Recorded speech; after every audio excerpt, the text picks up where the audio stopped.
ہم نے رب کے حکموں کو توڑا، ہم نے پرواہ ہی نہیں کی. ہم سمجھے دنیا میں آئے ہیں تو ہماری دنیا ہے، آوارہ ہوں، خواہشات نفس کے مطابق زندگی گزاریں، آنکھیں بے حیائی میں لگی رہیں، سوچیں آوارگی میں لگی رہیں، کان نغمے سنتے رہے، زبان جھوٹ بکتی رہی، ظلم و جبر کا بازار گرم رکھا، عصمتیں عزتیں پامال کرتا رہا، لوگوں کا مال لوٹتا رہا، حق غصب کرتا رہا، کلیجی اور دل چیرتا رہا، لوگوں کو زخمی کرتا رہا، لوگوں کے جذبات سے کھیلتا رہا. پرواہ نہیں کی کہ یہ دنیا ہے، امتحان گاہ ہے، چند دنوں کے لیے آئے ہیں، اللہ کے حضور پیش ہونا ہے، عملوں کا حساب ہونا ہے.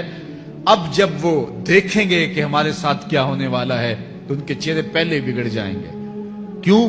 وہ گمان کریں گے کہ ان کی ریڑھ کی ہڈی توڑ دی جائے گی. ایسے عذاب آئیں گے جس طرح کسی کی ریڑھ کی ہڈی ٹوٹ جائے تو اس کا چہرہ شگفتہ گلاب تو نہیں ہوتا، اس کا چہرہ جو ہے وہ تو کس قدر مرجھایا ہوا ہوتا ہے. تو اللہ ارشاد فرماتا ہے اس طرح ان کے چہرے ہوں گے. ابھی عذاب آیا نہیں ہے لیکن چہرے پہلے اترے ہوئے ہوں گے، اور جب عذاب کی بھٹی میں ڈالے جائیں گے، اللہ اکبر. اور وہ سخت عذاب، حضور نے جبریل امین سے پوچھا مجھے جہنم کے عذابوں کا ذکر سناؤ. عرض کی حضور سب سے ہلکے عذاب کی کہانی سناتا ہوں، اور وہ یہ کہ جہنمی کے پاؤں میں آگ کا جوتا رکھا جائے گا، باقی پورا بدن اس کا سلامت ہوگا. یہ سب سے ہلکے عذاب کی کیفیت ہے.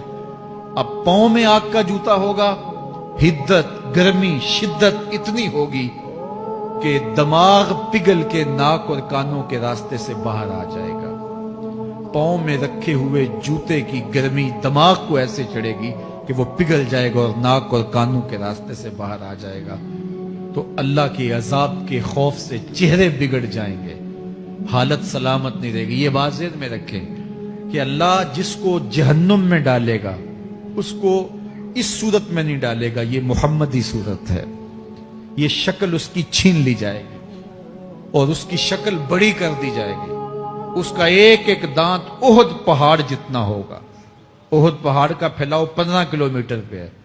15 کلومیٹر کا ایک دانت اور 32 دانت کتنے ہوں گے تو منہ کتنا بڑا ہوگا. اس کو اتنا بڑا اس لیے کیا جائے گا تاکہ وہ عذاب کی تکلیف زیادہ سہے. 70 گز موٹی کھال ہوگی اور کھال جل جائے گی تو اللہ قرآن میں فرماتا ہے ہم نئی کھال دے دیں گے تاکہ عذاب کی تکلیف اس کو گوارا کرنی پڑے. پھر چیخے گا، چلائے گا، ہائے مجھے پانی دو، پانی دو، پیاس کی شدت ہے. 70 سال تک تو اس کی کوئی آواز ہی نہیں سنے گا. 70 سال کے بعد داروغہ جہنم چیخ کر کہے گا کیا مانگتا ہے؟ وہ بولے گا مجھے پانی چاہیے. کہا جائے گا تو بے بھی ملتا ہے پانی. پھر داروغہ جہنم اسے پانی دے گا. کوکا کولا کی بوتل دے گا یا پیپسی تھما دے گا یا منرل واٹر کی بوتل دے گا؟ نہیں، قرآن بتاتا ہے اسے مائے حمیم دیا جائے گا، کھولتا ہوا پانی.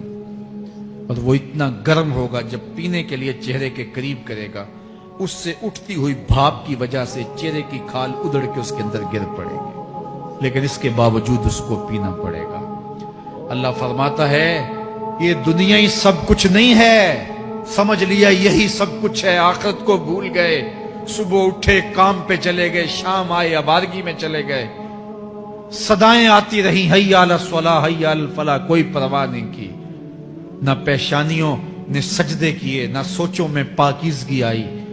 زندگی یوں گزار کے چلے گئے. ایسے نہیں، کہا ایک وہ ہوں گے جن کے چہرے شگفتہ گلاب ہوں گے، ایک وہ ہوں گے جن کے چہرے بگڑے ہوئے ہوں گے. اللہ اکبر. کلا اذا بلغت التراقی.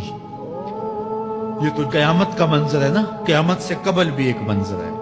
اللہ اس منظر کو بھی بیان کر رہا ہے. کلا اذا بلغت التراقی. ہاں جب جان گلے کو پہنچ جائے گی. اے انسان تیرے اوپر وہ گھڑی بھی آنے والی ہے، وہ وقت بھی آنے والا ہے جب سانس اس ہنسلی میں اٹک جائے گا، جب سینے سے بھی سانس اوپر چلی گئی. اب ڈاکٹر بھی لا علاج قرار دے رہے ہیں کہ اب علاج نہیں رہا ہے، جان بس اب نکلنا چاہ رہی ہے. اور کہا جائے گا کوئی جھاڑ پھونک والا بلاؤ. اب ڈاکٹروں نے تو جواب دے دیا. اب سانس اٹک گئی گلے میں، چند لمحوں کی مہمان ہے. اب ڈاکٹروں نے کہا اب ہماری جانب سے لا علاج ہو گیا، اب لے جاؤ اس کو گھر یا وینٹیلیٹر پہ ڈال دیتے ہیں اس کو. بس